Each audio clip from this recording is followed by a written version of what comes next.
Boa noite, meus amigos. Uma noite magnífica para todos nós. E aí, estão preparados para falar sobre a morte hoje? A Joana traz, no item 2 do capítulo 10, uma parte muito bacana que ela vai ajudar a gente a refletir melhor sobre a morte e o tema chama Vitória sobre a Morte.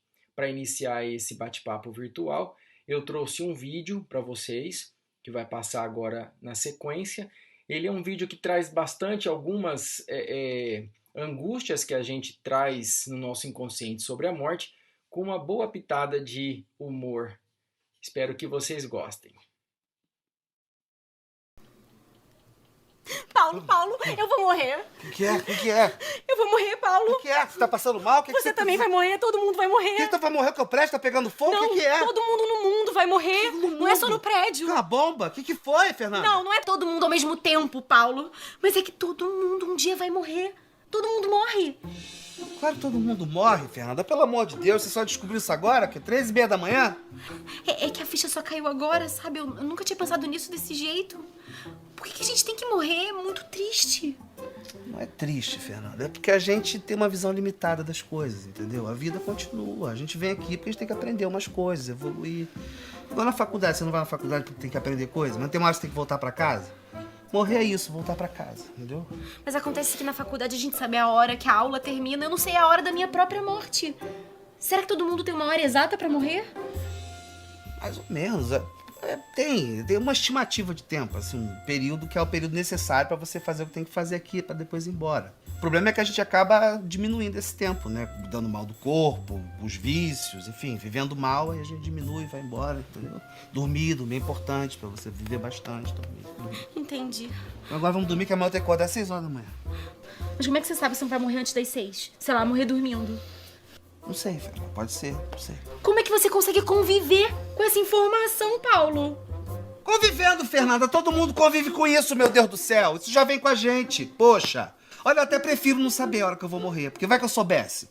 Ia ser um tormento, eu ia ficar agoniado. Tá chegando, tá chegando. Eu não ia fazer planos, isso ia afetar a maneira como eu organizo a minha vida, sei lá. A gente não tá pronto pra saber, meu. Confia. Quem organiza esse negócio sabe o que tá fazendo, tá, Fernanda?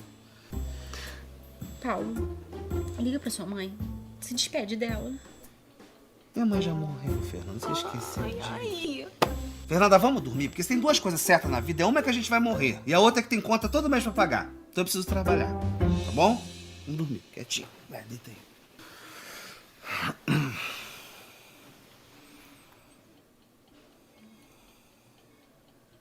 Paulo. O que é, meu Deus? Tava só conferindo. Tá tudo bem, né?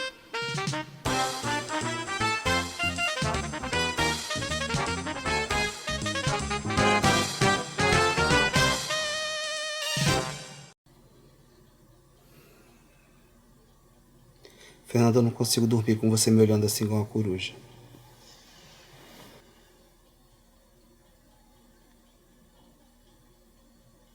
Fernanda.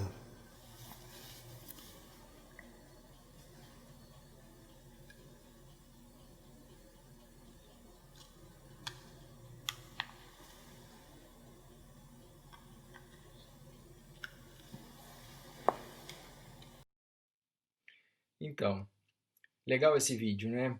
Ele traz com bastante humor mais um medo, um pânico que a personagem nutre sobre a morte e que muitas vezes acontece com todo mundo que está aqui na Terra. E aí, nesse capítulo do livro, a Joana de Anges, ela diz que é natural que nós tenhamos medo da morte. Por que é natural que nós tenhamos medo da morte? Pelo momento evolutivo espiritual que todos que estão aqui na Terra transitam no momento. Por quê? Porque a morte, ela é o símbolo de o fim de uma vivência carnal pautada no materialismo. Então, quanto mais material a gente é, quanto mais energia a gente deposita, mais importância a gente deposita nas aquisições materiais, não só do dinheiro, mas de tudo que a gente pode pegar, tudo que é ligado ao corpo físico, mais medo a gente tem da morte, mais receio, porque tudo isso vai se perder. E a gente sabe disso.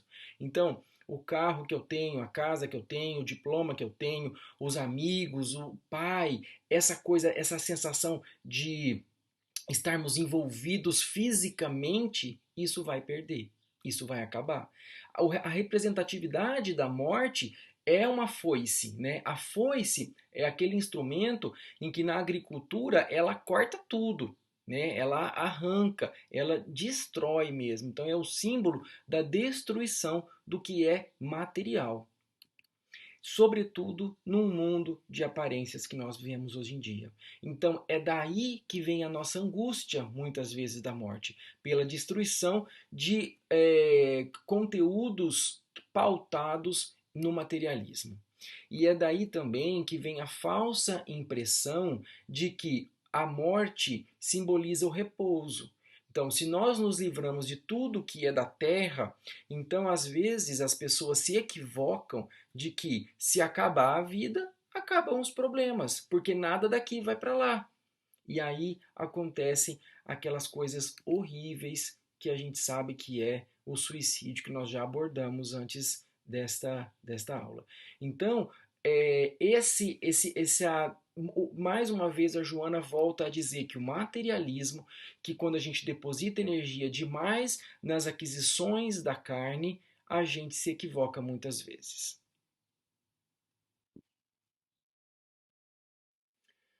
Mas neste capítulo, a Joana não para por aí, quando ela fala do medo da morte.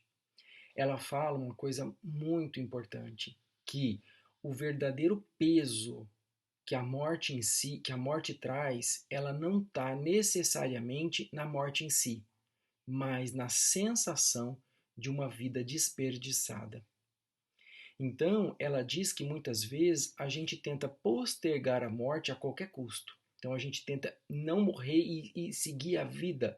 Para quê? Para que inconscientemente nós tenhamos novas oportunidades e novas tentativas de fazermos aquilo que não foi feito adequadamente. E quando a gente fala desses fazeres, a gente está referindo especificamente em fazeres plenamente imateriais, que transcendem a matéria. Tem um livro de uma escritora, ela na verdade é uma grande estudiosa do comportamento humano, ela chama Bronnie Ware. Ela é uma australiana, muito bacana ela. Ela escreveu esse livro que chama Os 5 Principais Arrependimentos que as Pessoas Têm Antes de Morrer. Então, como que ela fez esse estudo? Ela fez uma pesquisa com questionamentos, com interrogações para pessoas que estavam no leito da morte. Uma grande quantidade de pessoas que estavam próximas a morrer. E ela questionava quais eram os principais arrependimentos. E depois ela elencou isso nos mais comuns e ela trouxe para a gente nesse livro os 5 principais arrependimentos. O que as pessoas diziam para ela? Que gostaria de ter tido coragem de viver uma vida fiel a si mesmo e não a vida que os outros esperavam que ela vivesse. Falavam que elas gostariam de não ter trabalhado tanto e ter aproveitado mais os momentos prazerosos e satisfação de convivência da vida. Elas falavam que elas gostariam de ter tido mais coragem de expressar os sentimentos que muitas vezes foram represados. Disseram também que gostaria de ter mantido mais contato com os amigos que se perdeu convivência ao longo da existência na Terra. E para finalizar, um dos 5 principais arrependimentos é que gostaria de ter se deixado ser mais feliz. Então a gente vê que de toda a pesquisa que ela fez com milhares de pessoas que estavam no leito da morte, em nenhum momento os principais arrependimentos são calcados em aquisições materiais. Ninguém disse, eu deveria ter investido dinheiro na bolsa e tirado do fundo de imobiliário. Ninguém disse, eu deveria ter comprado mais uma casa para deixar para o meu filho um aluguel. Ninguém fala isso. Ninguém fala, eu deveria ter feito doutorado e parei no mestrado. Isso não foi elencado. Os principais arrependimentos são imateriais. E é isso uma grande sacada para a gente que ainda temos tempo de repensarmos a nossa existência para que a gente minimize o nosso medo da morte. E eu trouxe uma passagenzinha do Mário Sérgio Cortella, esse filósofo brasileiro que é fantástico, né? Gostoso da Joana e a gente poder fazer essa coxa de retalhos com a filosofia. Ele diz uma passagenzinha assim, que a vida é muito curta para ser pequena. Basta que ela seja curta para que nós a apequenemos. E o que é pequena vida? O desperdício de convivência, a incapacidade de ter algo que não seja superficial, a possibilidade de esquecer as noções importantes da vida, que são a fraternidade, a solidariedade e a amorosidade. E isso fala muito próximo do livro da Ware. E ele fala mais ainda, que o ter, ele é necessário, mas ele deve ser usado como uma escada. Ninguém tem uma escada para ficar em cima dela ou grudado nela. Essa escada ela tem um objetivo, que é nos levar a algum lugar. E qual é esse lugar? É o ser. Então ele fala que se essa escada, se esse bem material não nos leva a sermos mais solidários, a sermos mais amigos, a sermos mais decentes, para que serve esse ter? De nada ele tem valor. Então é preciso pensar nisso e fazer-se importante para viver e morrer em paz. E aí, quando ele diz nesse ser, a gente pode extrapolar isso e entender isso como um encontro com o nosso eu superior, que tem um papel fundamental na nossa estrada iluminativa, conforme Joana já disse em outros capítulos. Então, em vez de vermos a morte como uma devastação, uma destruição com a foice, uma sombra, nós deveríamos entendê-la como uma harmonia e luz que são naturais da consequência da nossa luta evolutiva.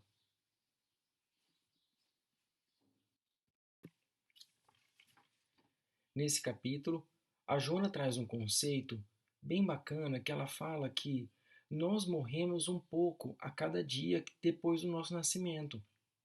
A cada momento, os nossos espíritos eles vão se desenvolvendo, vão crescendo, vão trazendo mais aptidões que estavam em latência, vão corrigindo arestas, defeitos, vícios, tudo isso utilizando o nosso corpo físico, que é fundamental para a gente conseguir evoluir. Mas vai chegar um momento em que o corpo físico já não vai ser mais valioso, ele não vai ter mais importância para a gente. Então, a nossa trajetória deve transcender a matéria. Então, mais uma vez, ela insiste que para nós trabalharmos o nosso medo sobre a morte e tenhamos uma vitória sobre a morte, não no sentido de evitar a morte, mas no sentido de aceitarmos com naturalidade a morte, está baseado na transcendência da matéria.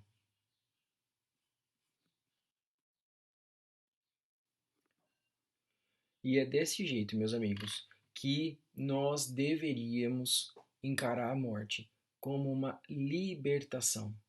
Uma libertação do espírito que por um tempo utilizou um corpo físico para galgar novos conhecimentos, novos desenvolvimentos, mas que chegou ao fim da necessidade biológica daquele corpo físico no desenvolvimento espiritual.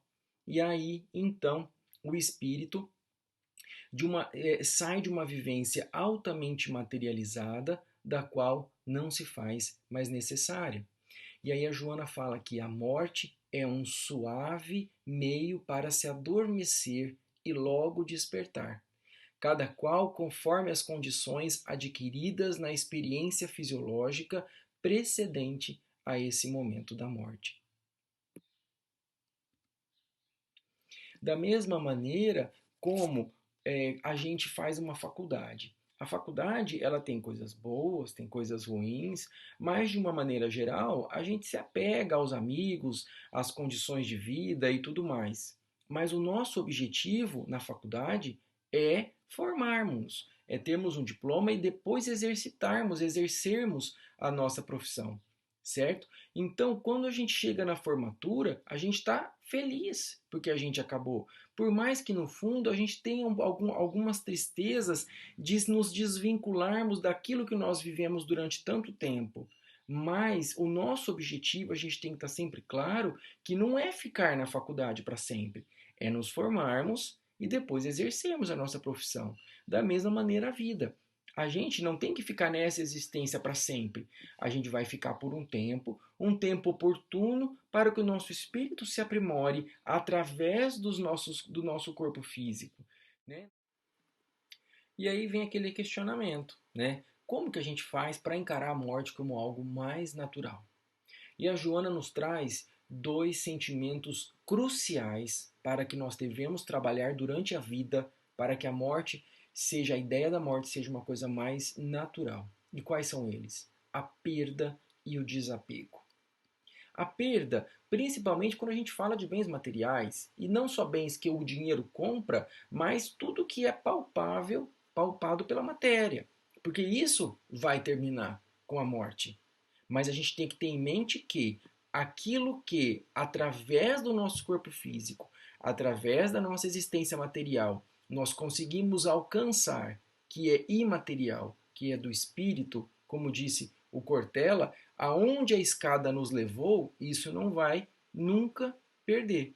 O que vai perder é a escada. Então, esse trabalhar de perda é muito importante.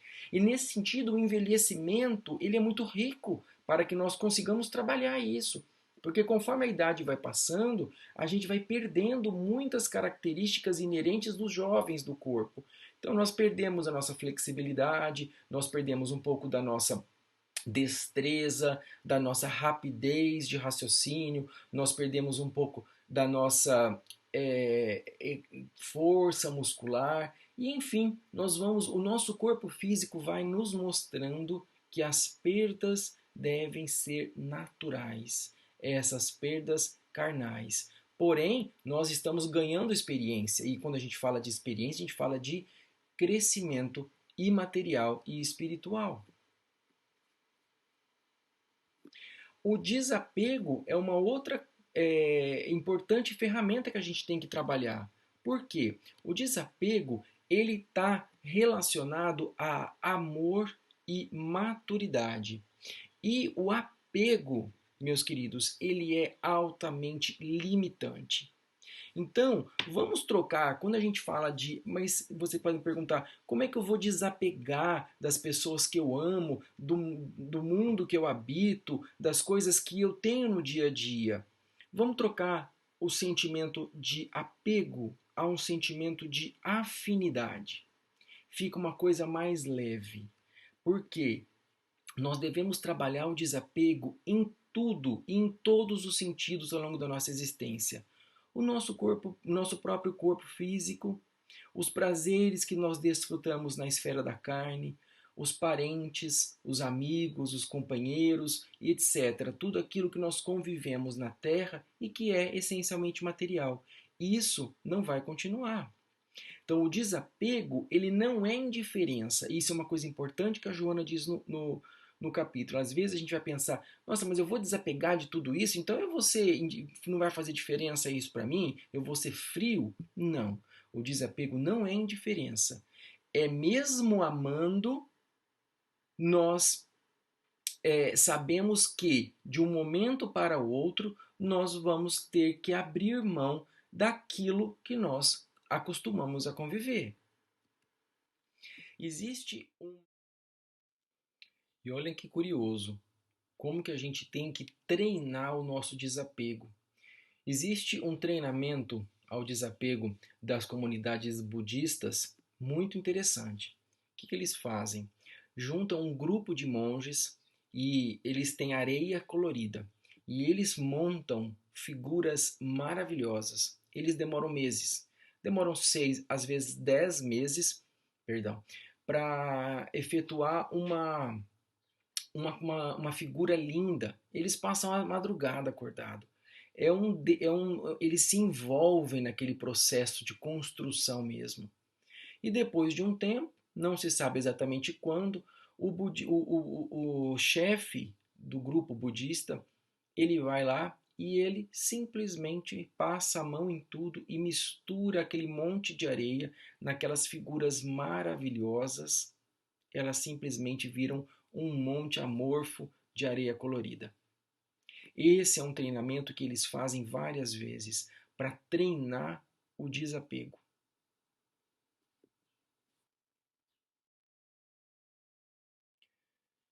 Então, a nossa autora, ela diz que a vitória sobre a morte, como a gente já disse, não é não morrer, mas é desmistificar o peso que a morte traz. Porque a Joana fala que a morte ela é uma transmutação natural e necessária para o nosso contínuo adiantamento espiritual.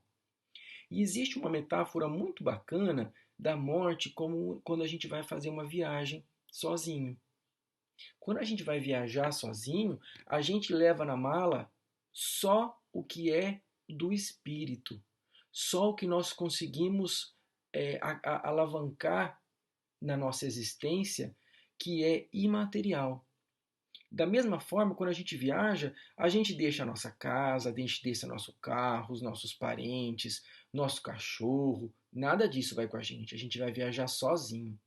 Mas qual é o que é aquilo que nos acalenta, que nos traz muita tranquilidade? É sabermos que todos um dia vão fazer a mesma viagem. Então todos nós vamos reencontrar. Nós vamos levar uma malinha de mão e a gente não vai vir para buscar mais nada. Mas todos um dia vão fazer a mesma viagem.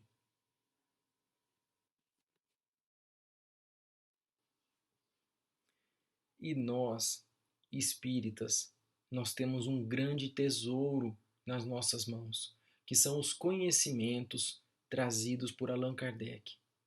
Quando a gente entende exatamente qual o motivo que nós estamos aqui na Terra, quando a nós é possibilitado compreender a pluralidade das existências, a vida após a morte, o que acontece lá através de incontáveis mensagens trazidas pelos nossos irmãos que já partiram antes da gente, fica muito mais fácil nós compreendermos e tirarmos esse peso que o túmulo nos traz.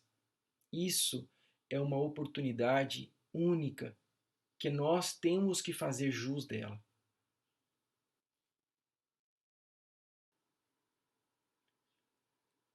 E eu trouxe para vocês um trechinho de um discurso da monja Cohen, que ela fala como lidar melhor, com mais naturalidade em relação à morte. E eu achei tão oportuno, eu achei tão bacana o que ela traz, que eu quero compartilhar com vocês. Veja se vocês gostam.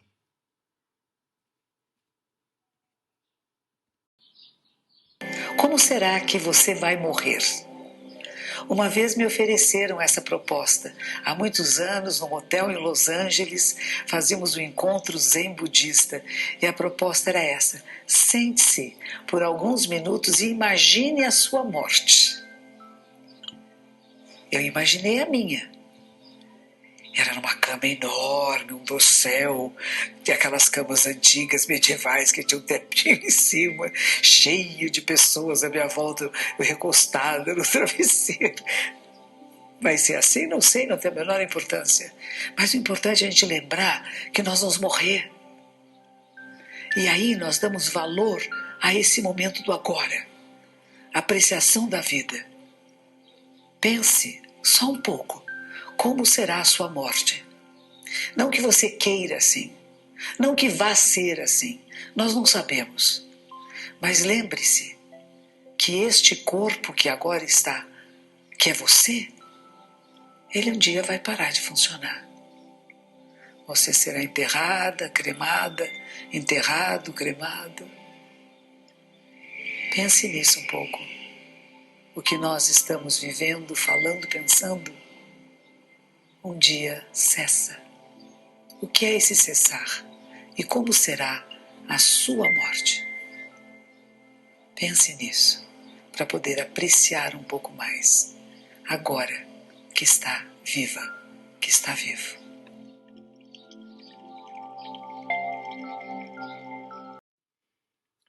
Então, meus amigos, é isso. Muito obrigado pela companhia.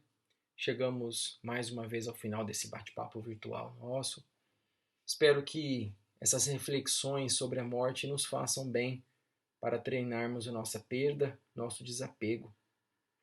E eu trouxe para vocês, para a gente finalizar, um poema de Santo Agostinho. É um poema bonito que ele fala: a morte não é nada. Vou compartilhar com vocês. A morte não é nada. Eu somente passei para o outro lado do caminho. Eu sou eu, vocês são vocês. O que eu era para vocês, eu continuarei sendo. Me deem o nome que vocês sempre me deram. Falem comigo como vocês sempre fizeram. Vocês continuam vivendo no mundo das criaturas e eu agora estou vivendo no mundo do Criador. Não utilizem um tom solene ou triste. Continuem a rir daquilo que nos fazia rir juntos. Rezem, sorriam, pensem em mim. Rezem por mim. Que meu nome seja pronunciado como sempre foi, sem ênfase de nenhum tipo, sem nenhum traço de sombra ou tristeza. A vida significa tudo o que ela sempre significou. O fio não foi cortado.